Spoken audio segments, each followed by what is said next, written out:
Across the ages, humanity has sought one truth: justice. Yet justice lives in two realms: the sacred order of divine law and the reasoned structure of civil law. Together, they reveal not just how we govern the world, but how the world governs our souls. Welcome to Imhotep Nexus Mind Space. All right, let's dive in. We're going to talk about something you think you know inside and out, the law. But what if I told you we're about to turn that idea completely on its head? It all starts with a single question.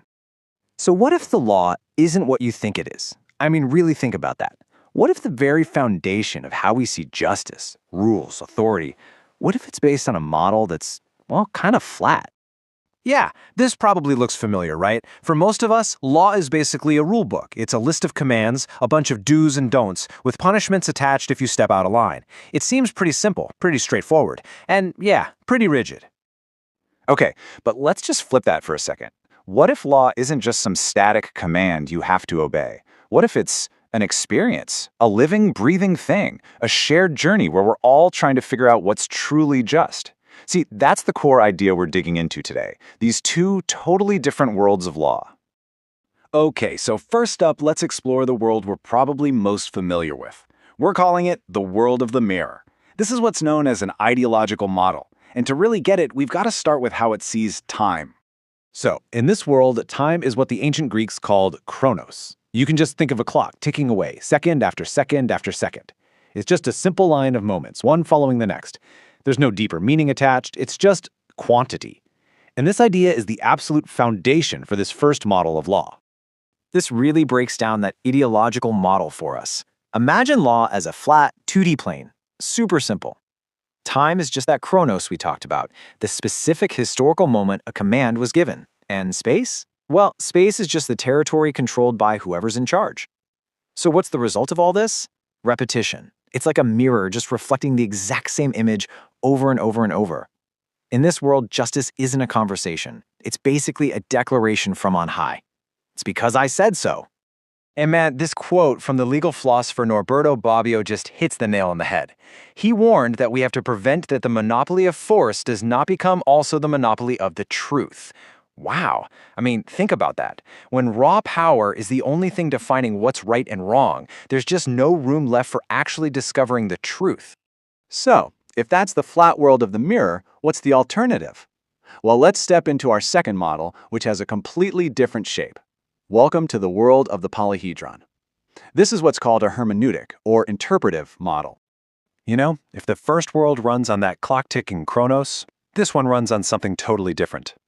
Kairos. Kairos isn't about quantity, it's about quality. It's not just the ticking of the clock, it's that perfect moment. It's a moment that's full of meaning, an opportunity for a real breakthrough, for creating something brand new. So this brings us to the hermeneutic model.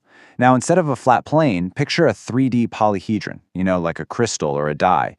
What's so important about that? Well, it allows for multiple viewpoints. Every single face of that polyhedron is a different perspective on the truth. A legal event isn't just a command anymore, it's a kairos moment. It's an invitation for everyone to participate in a shared search for what's right. And the result, not repetition, but novelty, something new. So how does this shared search actually happen? Well, it follows a pretty clear process. It all starts with listening, really listening. And that leads to recognition of the other person's perspective. From there, you can have a real dialogue. And finally, through that dialogue, we can actually arrive at understanding. See? It's an active, collaborative journey from the very beginning to the very end. Okay, so let's just put them side by side so you can really see the difference.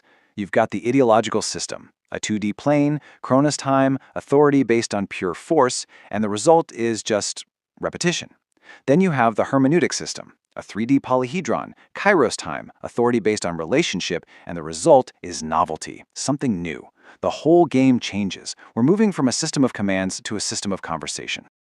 All right, so if you're going to operate in this more complex, three-dimensional world, you can't just follow a simple rule book. It requires a specific kind of wisdom. It requires the virtue of prudence. You know, the word jurisprudence itself gives us a clue. At its root is jurisprudentia, which basically means practical wisdom. And the ancient Greeks had this perfect metaphor for it, the regolo di Lesbo. This was a flexible ruler that masons on the island of Lesbos used. It was made of lead, so it could literally bend to measure curved and irregular stones. Now think about that. Unlike a rigid ruler that only works on flat surfaces, this one adapted to reality. And that is prudence. It's using a flexible standard to find the best possible decision in situations that are always new and unique. This also completely flips our idea of authority. We usually think of it as power over other people, right? Control. But the Latin root augeo actually means to make grow or to create something new. So in this model, true authority isn't about control at all. It's a relational power that helps a community grow, that helps bring something better into the world. And this is the beautiful result of that shift. Law stops being some cold, heartless machine just mechanically stamping out judgments. It becomes a human craft. We go from being simple operators, just applying rules, to being more like artisans, working together in a shared dialogue to actually shape a more just world. Okay, so this all sounds great in theory, but what does it actually look like in the real world? Let's apply these two different worlds to a huge question of justice. When something goes wrong, is the goal retribution or restoration? And right here, the two paths couldn't be more different. On one side, you've got retributive justice. This is born from that world of the mirror. Its whole goal is to respond to a bad act with another bad act, punishment. Its focus is entirely on the past crime. But on the other side, you have restorative justice. This comes straight from the world of the polyhedron. It responds to that bad act not with more bad, but with a project for good. Its focus isn't on the past at all. It's on rebuilding relationships for the future. So here's the bottom line. One model is static. It's all about looking backward to settle a debt. The other is dynamic. It's about looking forward to rebuild a relationship. It's really the difference between just closing a ledger and actually opening a dialogue. And that brings us to our final question. We all know that justice can restore a kind of balance. But can it also restore relationships? And should it even try? Can our idea of justice be big enough not just to punish what happened in the past, but to actually heal the future? That's really the heart of this whole discussion, and it's definitely something to think about. In every lull lies a heartbeat, and in every judgment a mirror of who we are. Join us next as we explore the anatomy of justice when morality meets power. Only on Imhotep's Mind Space. Don't forget to give us a thumbs up.